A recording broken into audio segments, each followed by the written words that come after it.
Bismillahirrahmanirrahim. Assalamu alaikum. Good morning, good afternoon, good evening, depending on where you are. Here's a quick assessment of the messages that Pakistan has sent out globally and regionally after participating in three important geostrategic initiatives. One was the SCO FM Forum in Goa. Second was the Chinese-Pakistan Foreign Ministers Strategic Dialogue in Islamabad. And third was trilateral dialogue between China, Pakistan, and Afghanistan's foreign ministers. So, what are the five messages we think are important? Number one, Pakistan remains committed to regionalism and regional connectivity. It sees that as a critical factor in Pakistan's economic progress and trade in the region and beyond. And that's why it participated in Goa, in India, despite the bilateral relationship and the tensions there.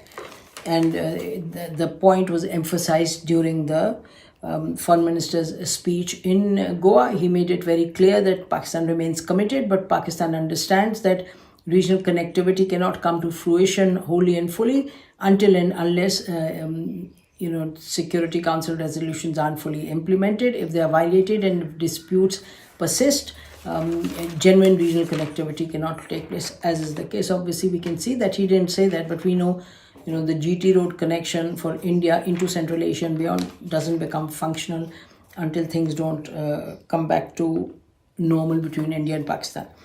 Number two, the emphasis that bilateralism is important for Pakistan, but on the basis of principles, and that he very clearly articulated in his press conference with the Pakistani journalists in Goa, where he said Pakistan-India relations remain unchanged unless August 4, 2019 situation and steps taken on Kashmir aren't reversed, and also that Pakistan's Kashmir position remains the same. It has to be done bilaterally, and the starting point has to be the UN Security Council resolutions. So this is the second message, and he gave that at the Indian media also, as he participated in a couple of interviews. Third point is that China remains the cornerstone of Pakistan's geostrategic, economic, and overall development. It remains the cornerstone. Basically, there are mutual benefits of this relationship, and there's a shared vision of peace, and very specific issues like CPEC were raised, and how Pakistan's economic progress and how is Pakistan going to move forward. The work that had slowed down in CPEC, that was raised. ML1, a critical geostrategically important railway project, spread over 700 kilometers, that was also raised and discussed. And so that point was emphasized, and Pakistan sees its links with China as really organic, and they've grown over the past decades. China is a reliable partner. China is a trustworthy partner. We can have differences, but it's all out in the open between the two of them, and so that it's a reliable partner that Pakistan has enjoyed a solid relationship over the last 5-6 decades. Then basically Afghan peace, point 4, Afghan peace is critical, and that if you're looking at regional connectivity, unless there's peace in Afghanistan, you cannot actually fully benefit from the connectivity. It cannot get operationalized, and for that there was the acting foreign minister from Afghanistan also, and the point was to sit down together, the three countries, and see how can China help, how can Pakistan help, and Pakistan is also facing the issue of terrorism emanating from Afghanistan. So all these multiple factors were raised. Chinese possibility of investing further in Afghanistan, Afghanistan's whole policy towards women, that was also raised. How is Afghanistan dealing with the steps that the United States has taken in terms of freezing money that belongs to Afghanistan? So multiple factors were raised. Important meeting, we are told, and the purpose is to take Afghanistan towards one, global engagement, two, starting with actually internal reforms, security, and engagement with the countries in the region.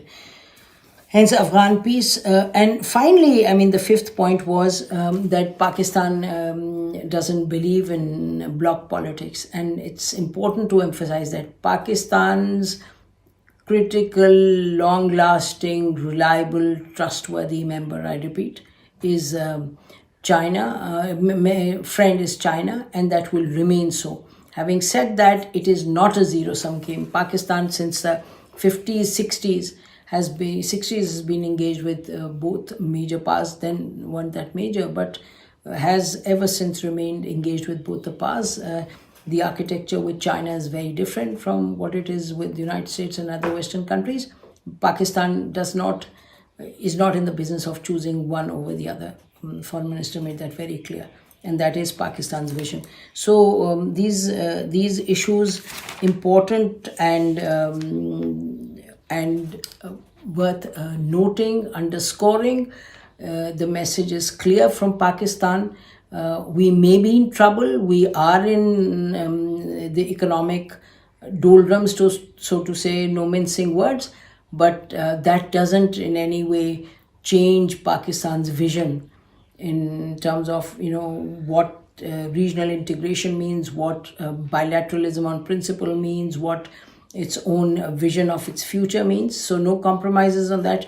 Very hard work needed to pull itself out of this economic mess. And so what did friend China say to Pakistan? Friend China said, hey, you guys have to improve your political situation within the country. And the Chinese foreign minister said publicly that Pakistan has to work out its political differences so there is political stability within the country so that you can face the challenges that are internal and external, economic and otherwise. That's all for now. Goodbye. Khuda Hafiz. Thank you. YouTube पर Googly news देखने के लिए youtube.com की search bar में Googly news TV type करें। Googly news के page पर सुर्ख रंग के सब्सक्रिप्शन वाले बटन पर क्लिक करना ना भूलिए। YouTube पेज पर अपलोड होने वाली वीडियोस से बाखबर रहने के लिए बेल आइकन पर क्लिक कीजिए। आपको हर नई वीडियो के बारे में नोटिफिकेशन मौसूल हो जाएगा।